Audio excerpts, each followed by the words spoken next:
हमको जब ये बताया गया कि ये ऐसा एक विवाह अंबानी परिवार के द्वारा किया जा रहा है जिसमें लंबे समय तक कई कार्यक्रम आयोजित किए जा रहे हैं, लेकिन किसी एक दिन भी एक बोतल शराब नहीं परोसी जा रही।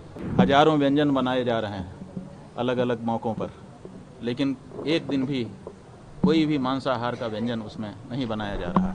इतना ही नहीं, बहुत सारी जो धार्मिक विधियां हैं उनका यथावत अनुपालन किया जा रहा है। इस तरह से भारतीय संस्कृति का अनुसरण करते हुए ये विवाह किया जा रहा है। तो हम लोगों ने समझा कि ऐसे कार्य को अपना आशीर्वाद देना चाहिए। अंबानी परिवार ने अपने बेटे का विवाह किया। हमारे यहाँ ये माना जाता है कि महाजनों के रास्ते पर ये समाज चलता है। महाजनों ये नगतस्स पंथाः। ये भी कहा गया है यद्यदाचरति श्रेष्ठः तत्तदेवेतरो जनः सहयत प्रमाणम कुरुते लोकस्तदनुवर्तते। जैसा विशिष्ट जन कर देते हैं, आम लोग भी उसी का अनुकरण करते हैं। तो हमको जब ये बताया गया कि ये ऐसा एक विवाह अंबानी परिवार के द्वारा किया जा रहा है जिसमें लंबे समय तक कई कार्यक्रम आयोजित किए जा रहे हैं, लेकिन किसी एक दिन भी एक बोतल शराब नहीं परोसी जा रही। पूरी तरह से इस बारे में दृढ़ता से व्यवस्था बनाई गई है कि शराब किसी भी दिन किसी हालत में परोसी नहीं जाएगी। हजारों व्यंजन बनाए जा रहे हैं अलग अलग मौक़ों पर, लेकिन एक दिन भी कोई भी मांसाहार का व्यंजन उसमें नहीं बनाया जा रहा। इतना ही नहीं, बहुत सारी जो धार्मिक विधियां हैं उनका यथावत अनुपालन किया जा रहा है। और आशीर्वाद गोष्ठी में पहले भगवान की पूजा करके उनसे आशीर्वाद लिया जा रहा है, फिर गुरुजनों से आशीर्वाद लिया जा रहा है, फिर श्रेष्ठ पुरुषों से आशीर्वाद लिया जा रहा है।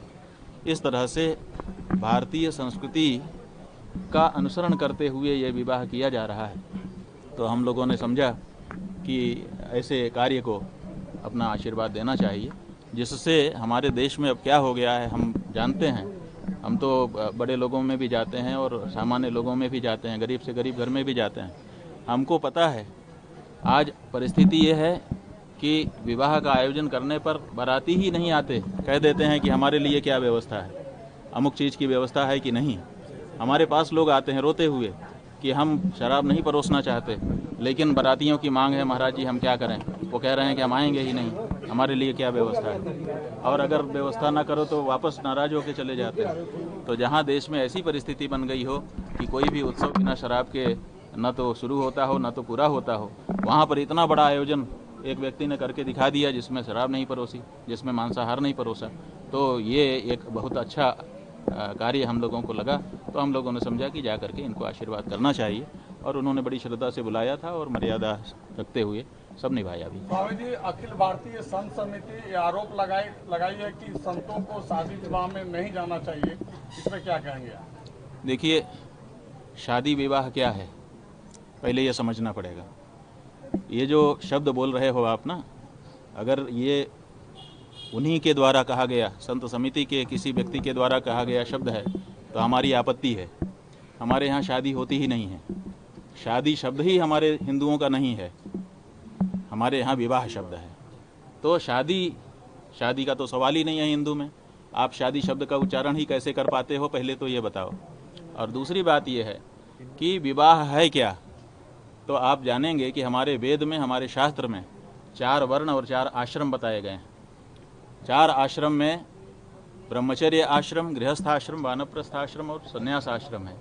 और इनमें चारों में हमारे शास्त्रों ने, विद्वानों ने कहा है धन्यो गृहस्थ आश्रम। गृहस्थ आश्रम सबसे बड़ा आश्रम, सबसे धन्य आश्रम बताया गया है। क्यों? क्योंकि बाकी के जो 3 आश्रम हैं वो भी गृहस्थ आश्रम पर ही निर्भर करते हैं। ब्रह्मचारी के पास कोई उत्पादन नहीं है, वो गृहस्थ आश्रम से ही स्वयं उत्पन्न होता है और गृहस्थ आश्रम से ही उसको खाने पीने को मिलता है, पालन पोषण होता है। इसी तरह से वानप्रस्थ और सन्यासी भी अपने पास कुछ नहीं रखता है, जब उसको भूख लगती है तो गृहस्थ आश्रम के पास जाना पड़ता है। हमारे गुरुजी महाराज कहा करते थे, हम लोग सन्यासी हैं, 23.5 घंटे के शहंशाह हैं। तो हम लोग उनसे पूछते थे कि 23.5 घंटे के शहंशाह, आधे घंटे? बोले आधे घंटे तो हम भिखारी हैं। जब हमको भूख लगती है, उसके पहले जब तक भूख नहीं है तब तक तो हम त्याग में, तपस्या में और साधना में लीन रहते हैं। लेकिन जब भूख लगती है तो किसी न किसी गृहस्थ के दरवाजे जा कर के हमको भी भिक्षा याचना करनी पड़ती है और उस समय हम भिक्षुक हो जाते हैं। तो ऐसी परिस्थिति में जो गृहस्थ आश्रम है, उस गृहस्थ आश्रम को अगर हम बल नहीं देंगे तो कौन बल देगा? और अगर हमारा गृहस्थ आश्रम बिगड़ गया तो फिर भारतीय संस्कृति ही बिगड़ जाएगी।